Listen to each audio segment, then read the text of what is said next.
The smoke in the cantina was thick enough to hide secrets, but thin enough to see trouble coming. Zekthon sat in the darkest corner of Nexus 7's most infamous establishment, his forearms folded across his chest. The space station never slept, and neither did the killers who called it home. A figure approached his table, expensive robes swishing against the dirty floor. The contrast was almost funny. Council member Horvath didn't belong here, and everyone knew it. The bar's noise dropped to whispers as patrons recognized the golden insignia on his chest. "You're Zekthon," Horvath said, sliding into the opposite seat.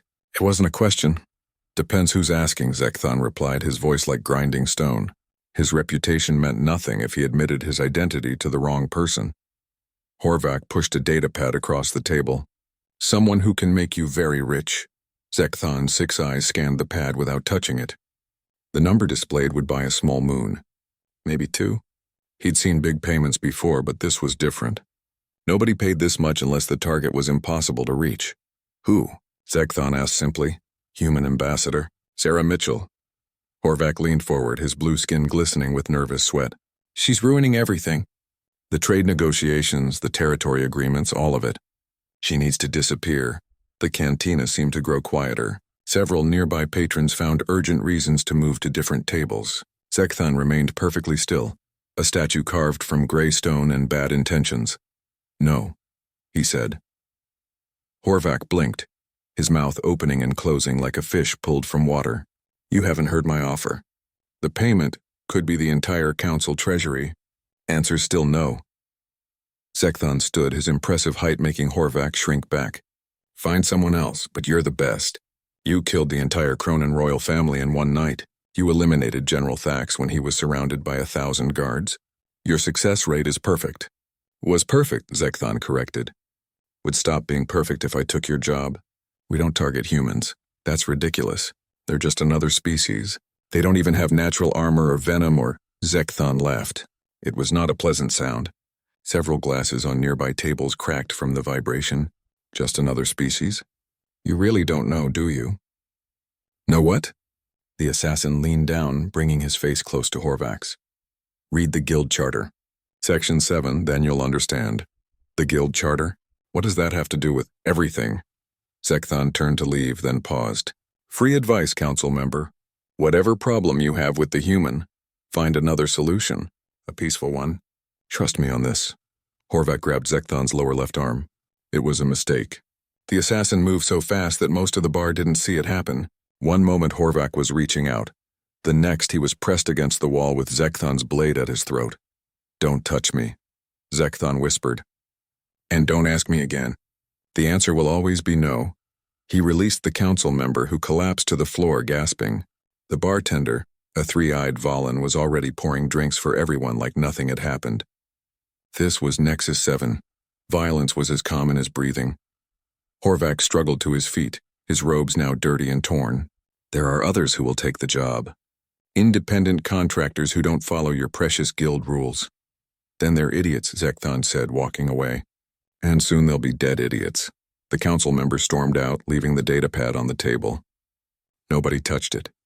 In a bar full of killers and thieves, not one person was stupid enough to pick up a contract on a human. At the bar, Zekthon ordered his usual poison. It would kill most species instantly, but for a Vraxian it was just strong enough to take the edge off. The bartender poured carefully, keeping all 3 eyes focused on the task. "That was brave," the bartender said quietly. "Or stupid. Refusing a council member?" "Neither," Zekthon replied, downing the drink in one gulp. "It was survival." A younger assassin, scales still bright green with youth, slid onto the next stool. "Is it true? What they say about Section 7? Zekthon looked at the youngster. Probably on his first few jobs, still thinking the galaxy was full of easy targets and easier money. "You're Sisk, right? The new one from the Outer Rings?" "Yes, sir. Let me tell you something, kid. In this business, you learn which contracts to take and which to refuse. You can kill a Cronin warrior, sure. They're big and tough, but they follow patterns. You can eliminate a Xerxian politician. They're paranoid, but paranoia has rules. You can even take out a Dolgoth hive queen if you're smart about it. But not humans." Zekthon signaled for another drink. 50 years ago, the guild tried. 3 of our best went after one human, just one. A colony administrator, nothing special. You know what happened? Sisk shook his head, leaning closer. First assassin used enough poison to drop a battlecruiser. The human got what they called food poisoning and went to work the next day. Second tried physical combat. The human threw him through a reinforced wall. Third tried psychological warfare. Spent weeks setting up the perfect mental trap. The human figured it out and hunted him instead. That's impossible. That's humans. Sekthon finished his second drink. They come from a world that tries to kill them every day. Storms that can rip apart cities. Tiny organisms that invade their bodies. Animals that hunt in packs. Even their own sun burns them if they stand in it too long. And somehow they survived it all. But they're so fragile looking, looks mean nothing. I once saw a human lose an arm in an explosion. You know what he did? He picked up his own severed arm and beat his attacker with it. Then he got it reattached and went back to work 3 weeks later. Sisk's scales had gone pale. You're joking. I don't joke about Section 7. Zekathon stood to leave. Take my advice, youngster. If anyone ever offers you a contract on a human, any human, you walk away. Doesn't matter how much they're paying. As Zekathon left the bar, he could hear the whispers starting again. Word would spread through the station by morning. Another contract refused. Another reminder of Section 7. Outside the cantina, Horvath was already making calls on his communicator. Zekathon watched from the shadows, shaking his head. The council member would find someone eventually. There was always some young, stupid assassin who thought they were different, special, better than the ones who came before. They would learn. They always learned. The lucky ones learned by listening to stories. The unlucky ones learned by experience. And the unluckiest ones, they didn't live long enough to learn anything at all. Zekathon pulled up his own communicator and sent a message to guild headquarters. Just 3 words, Horvath. Human target. The response came back immediately. Understood. Warning posted. By morning, every guild member in 3 sectors would know. A council member was shopping for a human kill. Any assassin stupid enough to take the job would be on their own. The guild didn't protect idiots. As he walked back to his ship, Zekathon passed a group of young killers comparing kills and bragging about their skills. They fell silent as he passed, then started whispering excitedly. The legendary Zekathon, killer of royalty, destroyer of armies. If only they knew the truth. His perfect record wasn't because he never failed. It was because he knew which fights to avoid. And humans? Humans were the ultimate fight to avoid. The space station's artificial lights dimmed, simulating night. Somewhere on the station, Horvath was probably still looking for his killer. Somewhere else, Ambassador Sarah Mitchell was probably sleeping peacefully, unaware that her life had just been saved by an alien assassin's common sense. Zekathon reached his ship and paused at the airlock. On the wall, someone had scratched graffiti in dozens of languages. Most of it was the usual nonsense, but one line caught his eye. Written in human English, still fresh. We know about Section 7, thanks for respecting it. A friend. The assassin allowed himself a small smile. Humans. They always knew more than they let on. It was just one more reason why the guild had Section 7, one more reason why smart killers stayed alive. 50 years earlier, the Assassin's Guild headquarters stood pristine and organized, nothing like the careful chaos it would become. The building floated in the neutral zone between 3 major systems, a monument to death done professionally. Inside the main briefing room, 3 of the guild's finest sat around a polished table. Krieg stretched his muscled arms, his green skin tight over enhanced bones. He was the guild's poison master, able to create toxins that could kill anything that drew breath. Beside him, Vivex checked her weapons for the 100th time. She was thin as a blade and twice as sharp, the guild's close combat specialist. Across from them both sat Morok, his brain visible through his transparent skull pulsing with thoughts. He was their psychological warfare expert. One target, the guildmaster said, sliding a folder across the table. Marcus Chen, human colony administrator on Kepler 442b. The client wants him eliminated within 7 cycles. Krieg picked up the file, scanning it with practiced eyes. Human. We've never taken a contract on their species before. Money is money, the guildmaster replied. The client is paying triple rate. Why? Vivex asked, suspicious. She'd been killing for 40 years and never seen triple rate for a simple administrator. Apparently, this Chen person has been refusing mining rights to the client's company. The colony sits on the largest deposit of quantum crystals in the sector. Every day Chen lives costs them millions. Morok's brain pulsed brighter as he thought. One administrator. No military training listed. No enhanced genetics. This should be simple. Then why triple rate? Vivex insisted. The guildmaster shrugged. Humans are new to the galactic community. Perhaps the client is simply cautious. Does it matter? You three could kill a throne guardian together. One human bureaucrat should take you less than a day. How wrong he was, Krieg went first. He spent 3 days studying human biology, learning about their organs, their blood, their weaknesses. The research was frustrating. Every source said something different. Some claimed humans were incredibly fragile, dying from simple falls. Others suggested they could survive injuries that would kill most species instantly. He decided to go with what always worked, a neutral toxin that attacked the nervous system. Colorless, odorless, tasteless, he'd used it to kill 100 targets from a dozen different species. He slipped it into Chen's morning beverage at the colony cafeteria, using enough poison to kill 30 Vraxians. Then he waited. Chen drank the entire cup. Krieg watched from across the cafeteria, counting the seconds. Any moment now the human would start convulsing. His nervous system would shut down. He would be dead in under a minute. Chen stood up, walked to the dispenser, and got a second cup. Krieg blinked all 4 eyes. That was impossible. The human had just consumed enough poison to kill a small spacecraft crew. Chen should be on the floor, dying in agony. Instead, he was reading reports and sipping a second beverage. An hour passed. Chen finished his breakfast and went to his office. Krieg followed at a distance, confused and slightly afraid. Maybe the poison was slow-acting on humans. Maybe their nervous systems were different. At lunch, Chen complained to his secretary about stomach problems. Must have been something I ate, the human said, rubbing his belly. Good thing I keep antacids in my desk. He took 2 white tablets and went back to work. Krieg returned to the guild safe house, shaking. The human had just treated a lethal dose of nerve toxin like indigestion. He spent the night researching more, discovering something terrifying. Humans had something called a liver, an organ that filtered toxins from their blood. But more than that, they had evolved alongside millions of poisonous plants and animals. Their bodies were basically walking chemical processing plants. I need help, he told Vivex the next day. She laughed. The great poison master can't kill one human. I gave him enough toxin to kill your entire family line. He took an antacid and went back to work. Vivex stopped laughing. That's not possible. Try it yourself then, she did. Vivex was proud of her skills. She could kill a target in complete darkness, in zero gravity, even underwater. She'd never met a species she couldn't eliminate in close combat. Humans would be no different.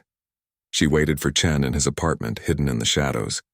The administrator came home late, tired from a long day of denying mining permits. He turned on the lights, loosened his tie, and walked right past where Vivex was hiding. Perfect. She struck from behind, her blade aimed at what should be vital organs. The blade hit something hard and stopped. Chen spun around, his eyes wide, and Vivex realized her mistake. The human was wearing something under his shirt. Some kind of protective vest. Assassin! Chen yelled, and then something happened that Vivex had never seen before.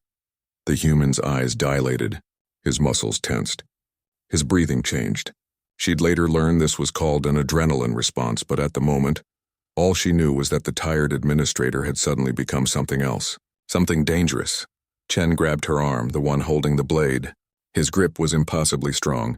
Vivex was trained in 17 forms of combat, but none of them had prepared her for the raw, desperate strength of a human fighting for survival. He threw her through the apartment wall. Not into the wall, through it. Vivex lay in the rubble, trying to understand what had happened. She was the stronger species. She had the training. She had the advantage of surprise. But the human had just thrown her like she was made of paper. Chen stood in the hole in his wall, breathing hard, holding a piece of broken furniture as a weapon. His neighbor was calling security. Vivex ran, leaving behind her reputation and her confidence. Impossible, Morok said when she told him. Humans are barely half your weight. Their bones are calcium, not reinforced carbon. You must have made a mistake. Then you try, Vivex said, holding her broken ribs. But I warn you, they're not what we thought. Morok didn't believe in physical confrontation anyway. The mind was the real battleground. Every species had fears, psychological weaknesses that could be exploited. He would drive Chen insane, make him take his own life. Clean, simple, effective. He spent weeks setting up the perfect psychological trap, subtle messages hidden in Chen's daily routine, sounds at specific frequencies that would create paranoia, visual patterns designed to trigger anxiety. Objects moved slightly when Chen wasn't looking. Classic tactics that had broken 1,000 minds. But humans, Morok learned, had evolved on a planet full of predators. Their brains were wired for pattern recognition, for sensing danger, for survival. What should have driven Chen insane instead made him hyper-aware. The administrator started keeping notes. He installed cameras. He traced the patterns back to their source. And then one night Morok woke up to find Chen standing over his bed. "Found you," the human said simply. Morok tried to run, but Chen had brought friends. Security officers, other colonists, even some off-world traders who liked the administrator. They'd formed what humans called a neighborhood watch. "See, we humans have this thing," Chen explained as they tied Morok to a chair. "We're persistence predators. Our ancestors would chase prey for hours, days even. We're very good at hunting things that hunt us. They didn't kill Morok, that would have been merciful. Instead, they subjected him to his own psychological warfare, amplified by human creativity. They played the same song on repeat for hours. They served him food that was just slightly wrong. They moved things in his cell when he wasn't looking. How does it feel?" Chen asked. "Being on the other side of your own tactics?" Morok broke after 3 days. He told them everything. About the guild, about the contract, about Krieg and Vivex. Chen let him go with a message. "Tell your guild that humans don't appreciate being targeted. We've survived everything our planet threw at us. We've survived each other. We'll survive you too." The 3 assassins met back at guild headquarters, defeated and humiliated. Krieg's confidence in his poisons was shattered. Vivex's body was still healing from being thrown through a wall. Morok's mind would never be quite the same. The guildmaster listened to their report in silence. When they finished, he stood and walked to the charter on the wall, the document that governed all guild operations. With a special pen that could only be used once a decade, he added a new section. Section 7. No contracts shall be accepted on humans. Any member who violates this rule forfeits guild protection and support. "But sir," Krieg protested, "we're admitting defeat." "No," the guildmaster said. "We're admitting wisdom. Some species are too dangerous to hunt. Humans have survived their own world, each other, and now us. They're not prey. There's something else." "What?" Vivex asked. The guildmaster looked at the 3 finest assassins in the galaxy, all defeated by one human administrator. "They're survivors, and survivors are the most dangerous creatures in the universe." From that day forward, Section 7 stood as a warning. The guild would kill anyone anywhere for the right price. Anyone except humans, because humans didn't just fight back. They adapted.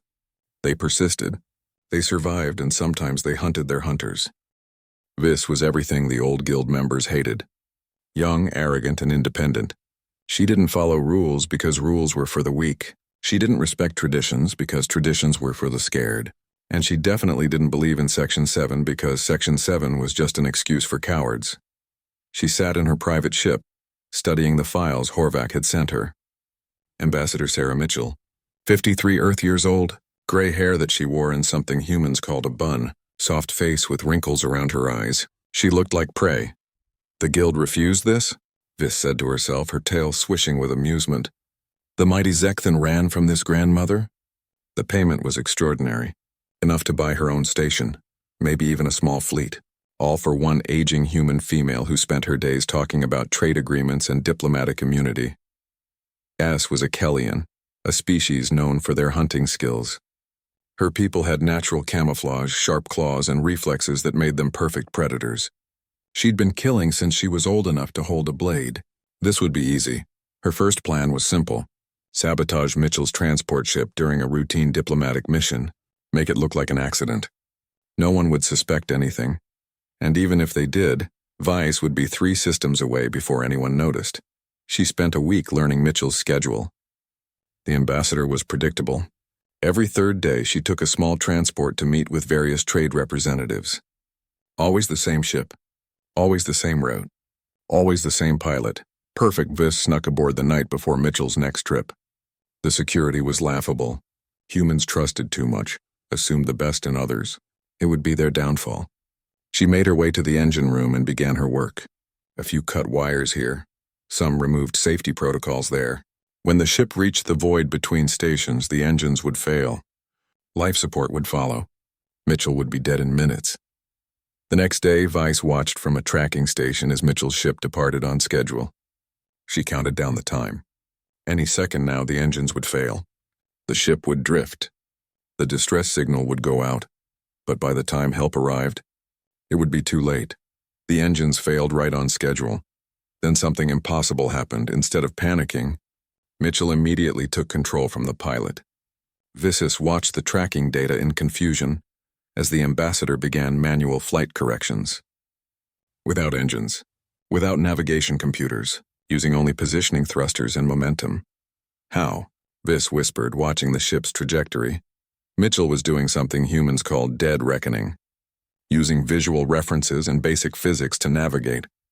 It should have been impossible. Space was too vast, too empty. But Mitchell grew up on a planet where her ancestors navigated oceans using only stars and intuition. For 3 hours, Mitchell manually controlled the dying ship. When one system failed, she rerouted through another. When the main life support died, she had everyone move to one section and sealed it off. When the thrusters ran out of fuel, she used the waste disposal system to create thrust. The ship limped into the nearest station, and Mitchell walked off like nothing had happened. Exciting flight, she told reporters. Reminded me of driving through a blizzard back home in Minnesota. You just have to stay calm and trust your instincts. Viss threw her tracking pad across the room. The human had just survived certain death using instinct. How did you kill something that refused to accept it was supposed to die? She needed a new plan, something more direct. If Mitchell could survive mechanical failure, then Viss would have to be more creative. She studied the station Mitchell was now stuck on while her ship was repaired. An older design with some infrastructure problems. Perfect. 2 days later, Viss triggered a decompression event in the section where Mitchell was having a meeting. The explosion was beautiful, ripping a hole in the station's hull. Air rushed out into the vacuum of space. Everyone in that section should have been pulled out or suffocated in seconds, but Mitchell did something that shouldn't have been possible. She held her breath. Not for a few seconds. Like most species could manage. Not even for a minute, which would have been impressive. Mitchell held her breath for 4 minutes while she pulled other survivors to emergency suits. 4 minutes in a vacuum, her lungs burning, her blood trying to boil, and she just kept going. Later, the medical reports would talk about something called the mammalian diving reflex, how humans could slow their heart rate and reduce oxygen consumption in extreme situations, how some humans could hold their breath for over 20 minutes with training. Viss read these reports with growing fear. What kind of species evolved these abilities? What hellish world produced creatures that could survive in a vacuum through pure willpower? She was starting to understand why the guild had Section 7. But she was too proud to quit, too stubborn to admit defeat. She would kill Mitchell. She just needed to be smarter about it. The third attempt would be perfect. No more tricks, no more gadgets. She would confront Mitchell directly. The human was old, soft, diplomatic. Viss was young, strong, trained. In a direct fight, there was no way Mitchell could win. Vice cornered Mitchell in a maintenance corridor. It was perfect. No cameras, no witnesses, no escape routes, just predator and prey. Ambassador Mitchell, Vice said, extending her claws. Someone wants you dead. Mitchell looked at her with tired eyes. I know. You're the third one this week. That should have been Vice's first warning. Mitchell wasn't afraid. She looked annoyed, like Viss was a minor inconvenience rather than a deadly threat. You don't seem scared, Viss said, circling her prey. Sweet child, Mitchell said, and something in her voice changed. I raised 3 teenagers. I've been through 12 elections. I've negotiated with species that eat their young. You think you're scary? Viss lunged. It was a perfect strike. Claws aimed at vital organs, speed that should have been impossible to dodge. Mitchell stepped aside and hit Vice with her briefcase. It shouldn't have hurt. It was just a case full of papers. But Mitchell swung it like a weapon, all her weight behind it. The impact broke 3 of Viss's ribs. That's for making me miss my meeting, Mitchell said. Viss tried to recover, tried to use her training, but Mitchell had entered what humans called mom rage. It was a state of protective fury that mothers of the species could achieve when threatened. Scientists would later discover it involved massive releases of adrenaline and other hormones, turning a normal human into something unstoppable. Mitchell grabbed Vice by the throat with one hand, one old, wrinkled, supposedly weak human hand, and she lifted the assassin off the ground. "Now listen here," Mitchell said, her voice calm despite the violence. "I have trade negotiations to complete. I have 3 different species on the verge of war that I need to calm down. I have a husband back on Earth who I haven't seen in 6 months. I do not have time for assassination attempts." She threw Vice through a wall. Not into it. Through it. The same way Chen had thrown Vivex 50 years ago. "If you come after me again," Mitchell continued, straightening her suit, "I will end you. Not kill you, end you. There's a difference." Vice lay in the rubble, missing 2 arms and trying to understand what had happened. She was the predator. Mitchell was the prey. This was backwards. Security arrived along with medical teams. As they loaded Vice onto a stretcher, Mitchell leaned down and whispered something. "The Guild has Section 7 for a reason, dear. You should have listened." Later, in the medical bay, Vice sent a message to the Guild. Just 2 words. "I understand." The Guild accepted her application the next day. She would follow their rules now, especially Section 7. Because she had learned what the Guild had known for 50 years. Humans weren't prey. They weren't even predators. They were something worse. They were survivors who had turned survival into an art form. When news of Vice's failure reached Horvath, he broke 3 data pads in rage. 3 attempts on 1 human and Mitchell was still alive, still disrupting his plans, still costing him money. He didn't understand what everyone was trying to tell him. Humans couldn't be killed the normal way. They adapted to poisons. They fought with desperate strength. They survived through pure determination. They were a species that had evolved on a world that tried to kill them every day, and they had won. But Horvath was too rich and too stupid to listen. He started looking for another assassin, someone who wouldn't fail, someone who wouldn't be scared by Section 7. He didn't realize that Mitchell had already sent a report to Earth. He didn't know that humanity had special response teams for situations like this. He didn't understand that by targeting a human, he had made himself a target. The hunting season was about to change. The prey was about to become the predator, and Commander Jake Rodriguez was already on his way. Commander Jake Rodriguez didn't look like death incarnate. He was average height for a human, with brown skin marked by scars and eyes that had seen too much. He wore a simple black uniform with no decorations, no rank insignia, nothing to indicate he was anything special. But every human in the diplomatic corps knew his name. He was the response.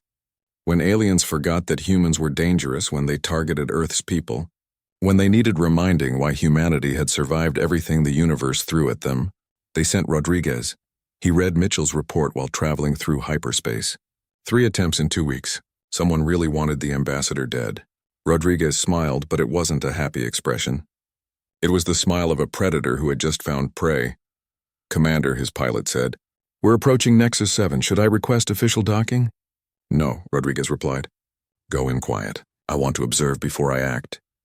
The thing about humans that most species didn't understand was their persistence. Other predators gave up when the hunt became too difficult. They moved on to easier prey. But humans would track wounded animals for days. They would pursue enemies across deserts. They would remember wrongs for generations. Rodriguez was the perfect example of this trait, refined and weaponized. He started by watching Vice. The Kellyan assassin was still recovering in the medical ward, her arms slowly regenerating. She was also terrified, jumping at shadows, constantly looking over her shoulder. Rodriguez observed her for 3 days, never approaching, never threatening, just watching. On the 4th day, Vice cracked. "I know you're there," she screamed at an empty corridor. "Just kill me and get it over with." Rodriguez stepped out of the shadows he hadn't appeared to be in. "Kill you? Why would I do that? You're already defeated. You're the human hunter, the one they send when we break Section 7. I am. But you've learned your lesson, haven't you?" Rodriguez sat down across from her, casual as if they were old friends. "Tell me about who hired you." "I can't. Assassin's Code." "I'd rather die than..." "Die?" Rodriguez laughed. "Death is easy, Vice. Living with fear, that's hard. And I can make your life very, very difficult." He didn't threaten. He didn't need to. He just explained calmly and rationally what would happen, how he would follow her wherever she went, how she would never know peace, how every shadow might hide him, how every sound might be his footsteps, how he would never tire, never stop, never give up. Humans' persistence hunt, he explained. Our ancestors would chase prey until it collapsed from exhaustion. We don't need to be faster or stronger. We just need to last longer. And I've got nothing but time. This lasted 2 hours before she told him everything about Horvath. Rodriguez found the council member in his expensive suite, surrounded by bodyguards. Horvath saw the human enter and immediately started shouting orders. His guards, all trained killers, moved to intercept. Rodriguez didn't fight them. He just walked forward, steady and unstoppable. When they grabbed him, he didn't resist. He let them throw him out. Then he came back. Again and again, Rodriguez returned. Each time the guards threw him out, he would wait exactly 1 hour and return. He didn't eat. He didn't sleep. He just kept coming back. What do you want? Horvath screamed on the 10th return. To talk, Rodriguez said simply. Then talk and leave me alone. You tried to kill Ambassador Mitchell. Prove it. Rodriguez smiled. I don't need to prove it. I know it. You know it. That's enough. You can't do anything to me. I have diplomatic immunity. I have protection. You have fear, Rodriguez interrupted. Right now you're wondering what I'll do. Will I kill you? Hurt you? Ruin you? The answer is none of those things. I'm just going to follow you. Follow me? Everywhere. Every meeting I'll be watching. Every meal I'll be there. Every night when you try to sleep, you'll know I'm outside. Not threatening. Not attacking. Just watching forever. Horvath laughed, but it sounded forced. You can't follow me forever. You're human. You need sleep, food, rest. Rodriguez pulled out a small device and injected himself with something. Military stimulants. I can go 2 weeks without sleep. Then I'll take a short break and start again. But here's the thing, Horvath. I'm not alone. He pulled out a communicator and showed Horvath a list. 20 names. All human. All trained like Rodriguez. We'll take shifts. When I rest, another takes over. When they rest, another comes. We have a whole department dedicated to this. It's someone's full-time job to follow you forever. That's insane. That's human. For the next week, Rodriguez was true to his word. He followed Horvath everywhere. When the council member ate breakfast, Rodriguez sat at the next table. When he attended meetings, Rodriguez stood outside the door. When he tried to sleep, Rodriguez's footsteps echoed in the hallway. Horvath tried everything. He hired more guards, but Rodriguez didn't fight them, so they couldn't stop him. He tried changing locations, but Rodriguez always found him. He tried legal action, but following someone wasn't illegal. He tried hiding, but humans were persistent hunters. They always found their prey. On day 8, Horvath tried to have Rodriguez killed. The assassin he hired took one look at the target, recognized the human hunter, and returned the payment. I don't target humans, the assassin said. And I especially don't target that human. On day 10, Horvath stopped sleeping. Every time he closed his eyes, he heard footsteps. Even when Rodriguez was clearly visible elsewhere, Horvath heard footsteps. The human had gotten into his head. On day 12, Horvath's assistant quit. Then his guards. Then his pilot. Nobody wanted to be near someone being hunted by a human. Please, Horvath begged on day 13. Just tell me what you want. Confess, Rodriguez said. Publicly. Admit you tried to have Mitchell killed. I'll be arrested. Yes, my career will be over. Yes, I'll lose everything. Rodriguez leaned in close. Or you'll lose your mind. Your choice. Horvath looked at the human, at those patient eyes that held no mercy, no anger, just determination. He understood now why the guild had Section 7. Humans didn't just fight back. They wore you down. They outlasted you. They broke you through sheer persistence. If I confess, you'll stop? I'll stop. But remember, Horvath, we have records now. Your name, your face, your genetic signature. If you ever target another human, we won't just send one hunter. We'll send them all, Horvath confessed that day. In front of the entire Galactic Council, he admitted to attempting to assassinate Ambassador Mitchell. He was arrested, stripped of his position, and sentenced to prison.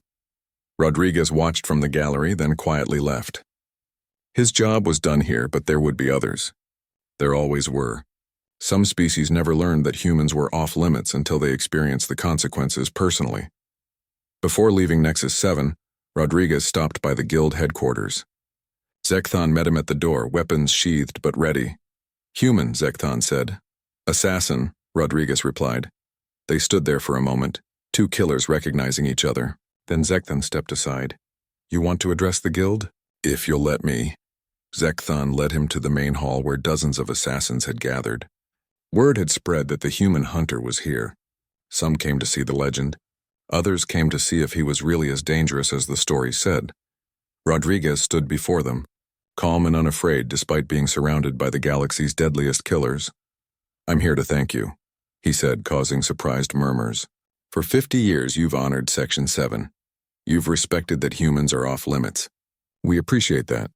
"We don't do it for you," someone called out. "We do it for survival." "Smart," Rodriguez agreed.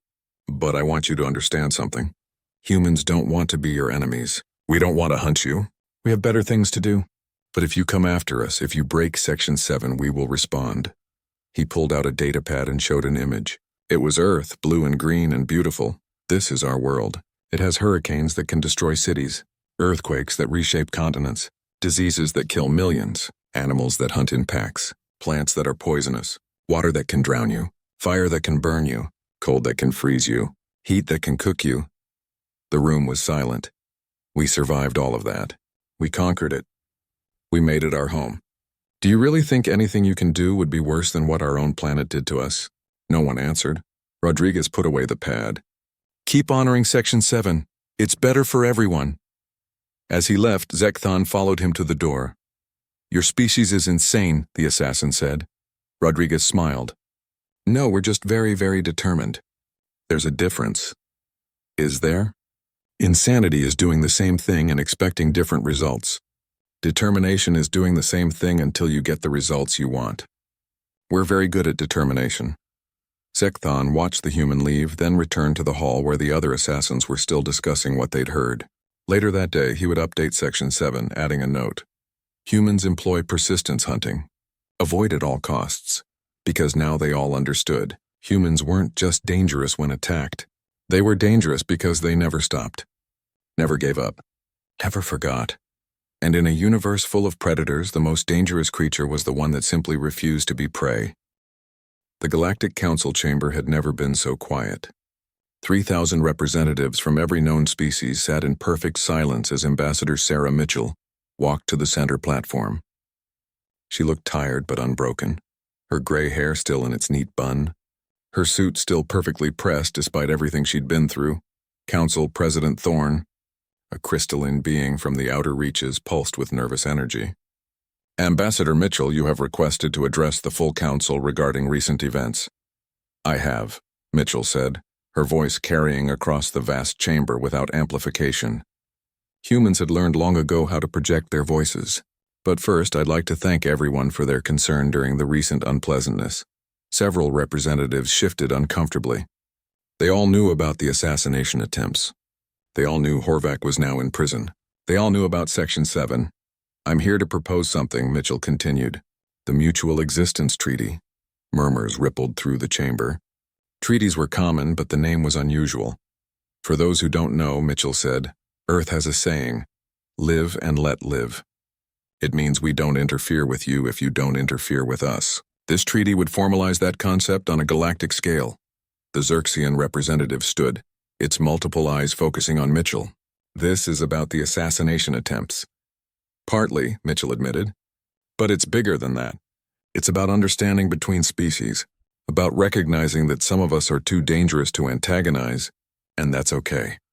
She pulled up a holographic display showing various species and their threat ratings. "The Vraxians are incredibly strong. The Kellians are natural hunters. The Dolgoth can survive in almost any environment. And humans, we're persistent. We survive. We remember. These aren't weaknesses to be exploited. They're strengths to be respected." The Cronin delegate stood, his massive form casting shadows. "You're asking us to admit humans are dangerous. I'm asking you to admit we all are in our own ways." Mitchell smiled. "And that's why we need rules." Zekthon entered the chamber then, causing another wave of murmurs. The assassin rarely appeared in public and never at council meetings. "I've been asked to speak," he said, looking at Mitchell, who nodded. "The Assassins Guild has had Section 7 for 50 years. No contracts on humans, not because we fear them, but because we respect them. Respect? The Xerxian sounded skeptical. Yes. Zekthon pulled up his own display showing the failed assassination attempts from 50 years ago. 3 of our best tried to kill 1 human administrator. He survived poison that should have killed 30 beings. He threw a trained killer through a wall with his bare hands. He hunted his psychological attacker and broke him. The chamber was silent again. And recently, Zekthon continued, Ambassador Mitchell here survived 3 more attempts.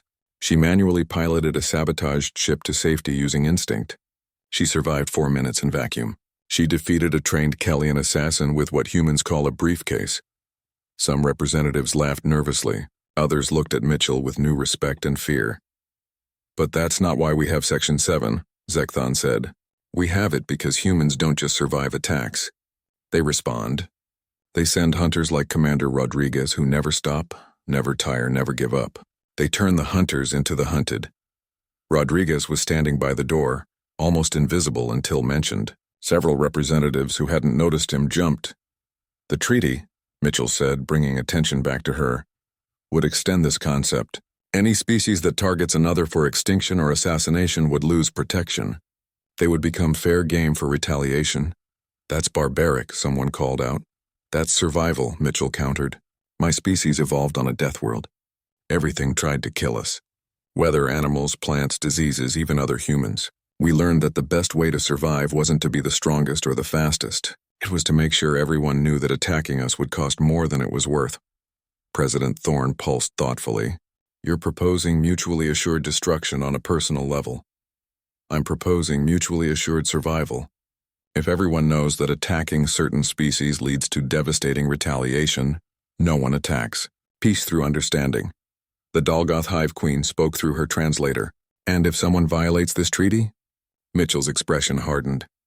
Then they faced the combined response of all treaty signatures. Not war, not genocide, but targeted, persistent, unending pressure until they surrender or collapse. Like what happened to Horvath, someone whispered. Exactly like what happened to Horvath, Mitchell confirmed. He's alive. He's unharmed. But his life as he knew it is over because he tried to end mine. A young representative from a newer species stood. This seems extreme. Surely civilized beings can resolve conflicts without what? Mitchell interrupted. Without consequences? That's what Horvath thought. That's what everyone who targets humans thinks. That we're soft, weak, civilized. They forget that civilization is a choice we make. Underneath, we're still the persistence predators who conquered a death world. She paused, letting that sink in. Every species here has something that makes them dangerous. The treaty simply acknowledges this and creates rules around it. Don't target the Vraxians for physical confrontation. Don't challenge the Xerxians to intellectual warfare. Don't try to outlast the Dalgoth. And don't ever target humans for assassination. Why should we sign this? The Cronin delegate asked. Because, Rodriguez spoke for the first time, his voice calm but carrying throughout the chamber. Humanity has shown restraint. We could have responded to these attacks with war. We could have demonstrated why our species went from stone tools to spaceflight in a few thousand years. Instead, we're offering rules, structure, peace. And if we don't sign? Rodriguez shrugged. Then you're not protected by it. Your choice. The debate went on for hours. Some species argued it was unnecessary. Others claimed it was a human power play. But eventually they all came to the same conclusion. The treaty wasn't about giving humans special treatment. It was about acknowledging reality. Every species had survived their own evolutionary pressures. Every species had traits that made them dangerous. The treaty simply formalized what everyone already knew. Some fights weren't worth starting. The vote was called. One by one, representatives cast their decisions. When the count was finished, the treaty had passed by a wide margin. The Mutual Existence Treaty is now galactic law, President Thorne announced. May it bring us peace through understanding. Later, in a private meeting room, Mitchell sat with Zekthon and Rodriguez. 3 killers from different worlds sharing a drink. You know this won't stop everyone, Zekthon said. There will always be young, stupid assassins who think they're different. Let them come, Rodriguez replied. We'll teach them the same lesson we taught Vyse and Horvath. You enjoy it, Zekthon observed. The hunting. No, Rodriguez said. I enjoy the ending. When they realize they can't win. When they understand that targeting humans means becoming prey themselves, that moment of comprehension. Mitchell sipped her drink. The treaty should help. Official consequences tend to deter more than rumors and legends. Perhaps. Zekthon stood to leave, but Section 7 will remain. The Guild remembers the lessons of 50 years ago. As the assassin left, Mitchell turned to Rodriguez. Think it will work? The treaty? Maybe. But there's something more important than the treaty. What's that? The story. Every species in that chamber will go home and tell others what happened here. How humans survived assassination attempts. How we hunted our hunters. How we turned survival into a weapon. That story will spread, grow, become legend. Mitchell nodded. And legends are more powerful than laws. Exactly. Weeks later, at the Guild's training facility, new recruits were being inducted. Young killers from a dozen species, all eager to make their names in the galaxy's most dangerous profession. The instructor, a scarred veteran of 100 kills, stood before them. Behind him, the Guild charter was displayed on the wall, Section 7 highlighted in red. Before you take your first contract, he said, you need to understand the rules. We'll kill anyone anywhere for the right price. Presidents, kings, generals, priests. No one is off limits. A young recruit raised a tentacle. No one? The instructor pointed at Section 7. Humans. We don't target humans. Why? Another recruit asked. They look weak. No claws, no armor, no... The instructor laughed. It was not a pleasant sound. Let me tell you about humans. They come from a world where the rain can strip flesh from bones, where the wind can throw you into space, where tiny invisible creatures invade your body and try to kill you from inside, where the ground itself can open up and swallow cities. The recruits were silent. They survived all that. Then they survived each other. Because humans used to hunt humans. Then they reached space and survived us. They don't die when they should. They don't stop when they should. They don't forget when they should. He pulled up an image of Ambassador Mitchell, gray-haired, smiling, looking like everyone's grandmother. This human survived 3 assassination attempts in 2 weeks. She piloted a dying ship with pure instinct. She held her breath in vacuum for 4 minutes. She beat a trained Kellyan assassin with an office supply. The image changed to Commander Rodriguez.